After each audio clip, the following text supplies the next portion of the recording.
Hello everybody, welcome to Gregsbeerreviews today. Let's take a walk and go see what's in the fridge today.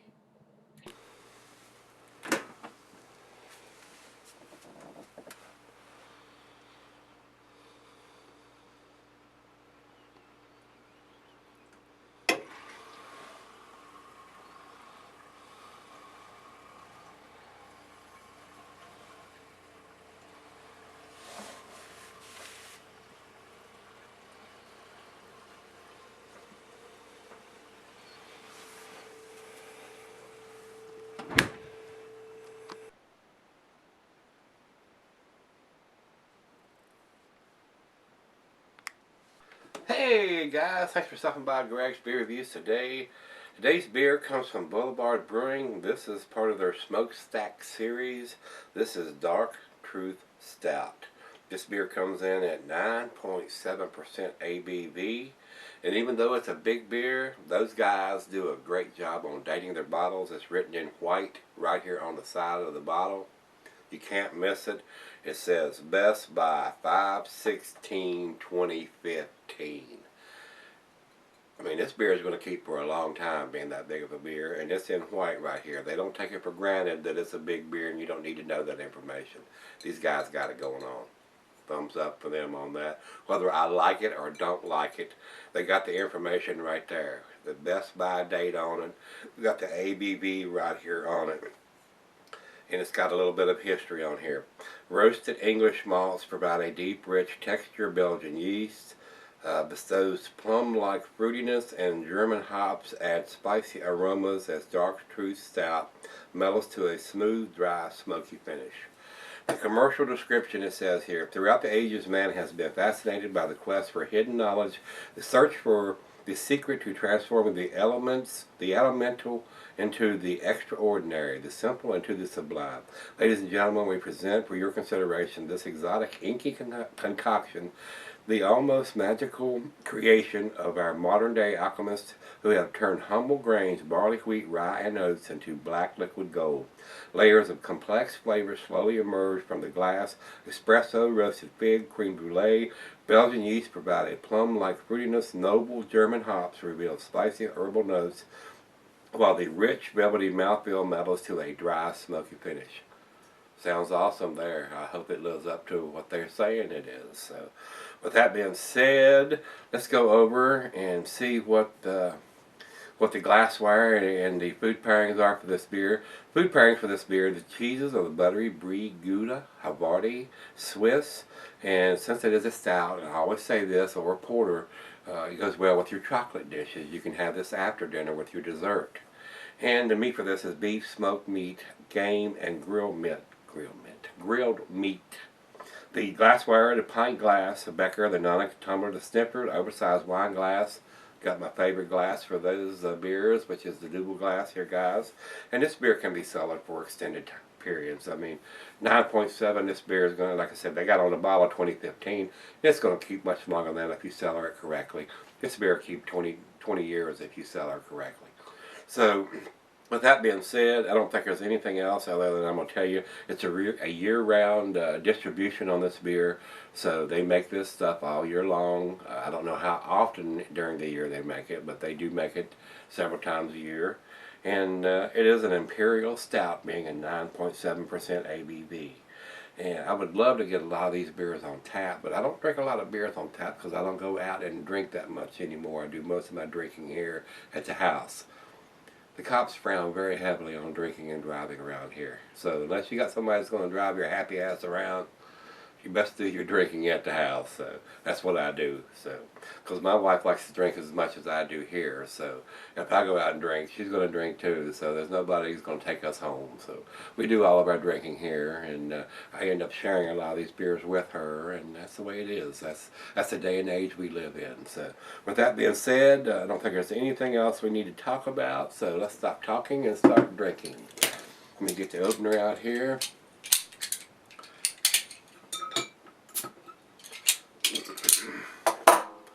Cap is off. Beer is open. Let's go down the center. I don't think we're going to get a monster head on this one. We are getting a good head on a 9, almost a 10% beer here. Good finger and a half, not quite 2 fingers of head. Very tight, creamy head on that beer. Good looking glass of beer. What do you think, guys? Over to the light. There's none. It is pitch black. There is nothing around the outside of the glass. It is dark as night, guys. Most of your stouts are, or in my personal opinion, just my opinion, they should be. I mean, I have had stouts that's ruby red, and you can see through them, and that's not my opinion of what a stout should be. I mean, it should be about your thickest, darkest beer that you're going to drink. It shouldn't have a lot of light through it. Once it starts getting a little opaque, where you can see the red tinges and stuff like that, or you can see through it, it drops back into the porter style to me, as far as being a little lighter of a beer, especially of a darker beer. Well, what do you think? Looks good. The head is sticking around a little longer than I thought it would. Still got a good finger of head on that, so let's get a nose on this one.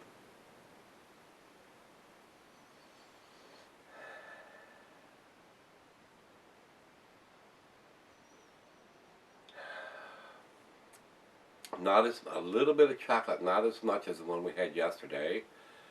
A lot of dark fruit in this. I'm getting plums, figs, dates, raisins. Got a good sweet smell to it. Definitely picking up on the Belgian yeast that they're using in this beer.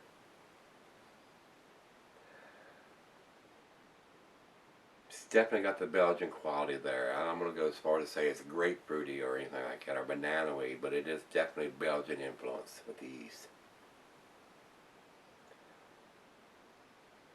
Smells pretty good in the glass, leaving a very nice lacing. Look at that, very creamy. Let's stop yakking and start drinking. Cheers, everybody.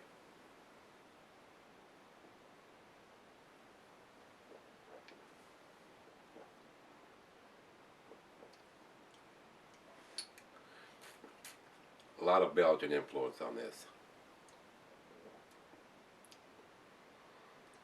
Not your traditional American stout.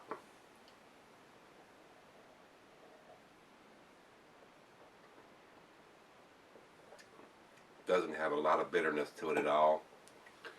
Slight hint of maybe some bittersweet chocolate.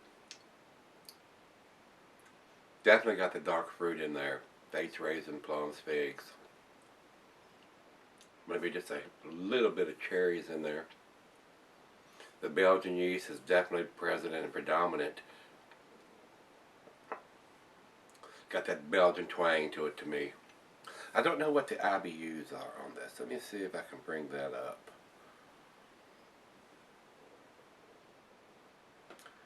See if it says IBUs on this one are 60. Wow.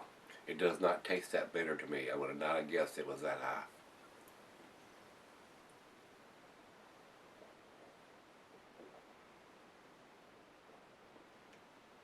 Not at all.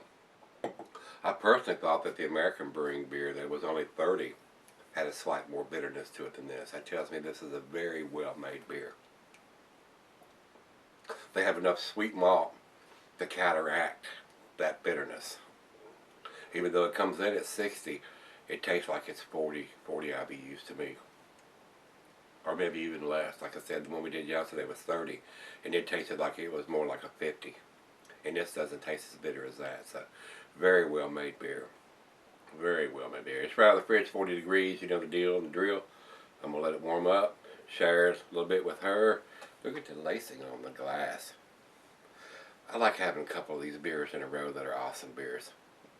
Better than having those almost drain pours, that's for sure, or stuff that gets a 6 or a 5 or even a 4 sometimes. So, very pleasant.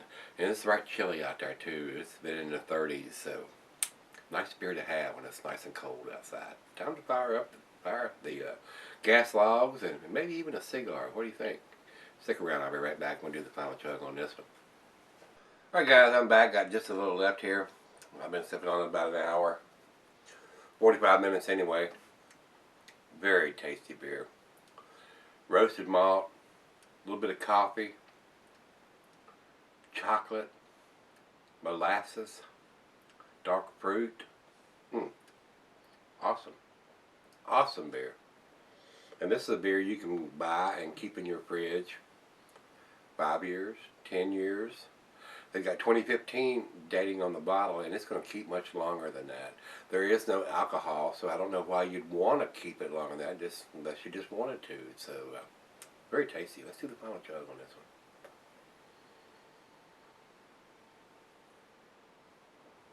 one.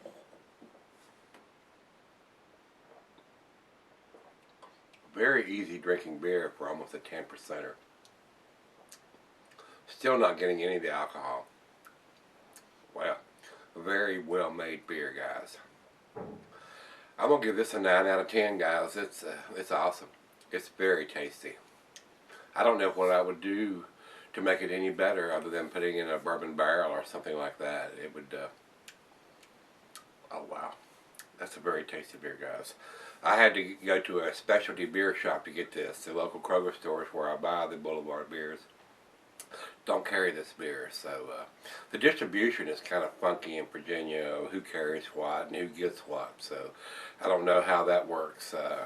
The beer distributors, the Coors, Miller, Bud guys control whose beers they carry here and who gets shelf space on the stores. So unless you own a little craft beer store and you order this especially from the distributor, the Kroger stores and the other stores, the big stores, and Walmarts and the other stores don't carry this. I've not seen it there anyway, so they only get the ones I've already reviewed, the single wide and the double wide, and I think they get the dark tank, but they don't. I've not seen this one there. So when I went up to the craft beer store up in Blacksburg, I seen it up there, and I said, I haven't tried this one, so I picked it up. So, and I'm glad I did. Wish I'd have picked up a whole 4-pack of these. It's that good. It's definitely, and I may do that when I go back up there. I may, if they still have it, I may pick up a 4-pack of this and just put it in the fridge and let it cellar for quite a while. You know, sip on one next winter and one the winter after that and one on the winter after that. So. Excuse me.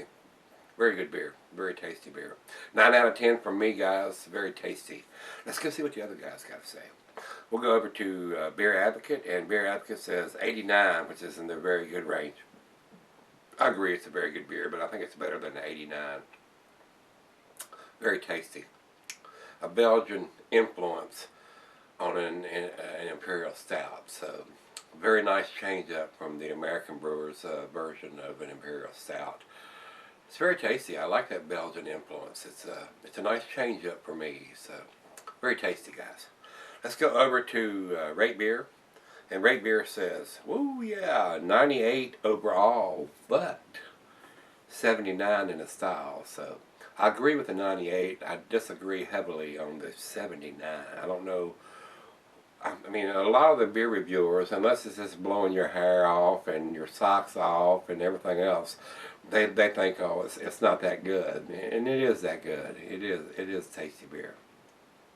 You got to rate it accordingly, and a lot of these reviewers, and like I said, unless it's right out of the box and it's just bourbon barreled and I mean. Like I told y'all before, a lot of times I agree wholeheartedly, and I agree with the overall rating on this beer from them. But the 79, that is not, I do not agree with that. So it is definitely better than that overall. It doesn't fit the American style, but it's not supposed to fit the American style. It's got a Belgian yeast going on with this one, and it's a little different than what the Americans do. So very, very tasty. And I'm glad some of the American brewers, like Boulevard, step out of the box a lot of times, and they do something like this, and they'll throw a Belgian yeast in there, and then sometimes they'll even use some of the European hops, like the Saaz and the Tettnang, and some of the noble hops, instead of using the Cascade and some of the American hops at Simcoe and all those. It's just so hop forward. So I don't need a really super hop forward Imperial Stout. I mean, it's a nice change. So, with that being said, give me some comments back whether you like this one or not. I did like it. I think it's definitely an A beer. It's worth picking up. So if you can get the Boulevard beers in your area, and you can get this particular one, it was hard to find for me, but I did find it, and I'm glad I did. So if you've had it, give me some comments back on this one. Hit that like button, rate, comment, subscribe, and as always, well, you know what we're going to do tomorrow. We're going to take a walk and see what's in the fridge. See you then.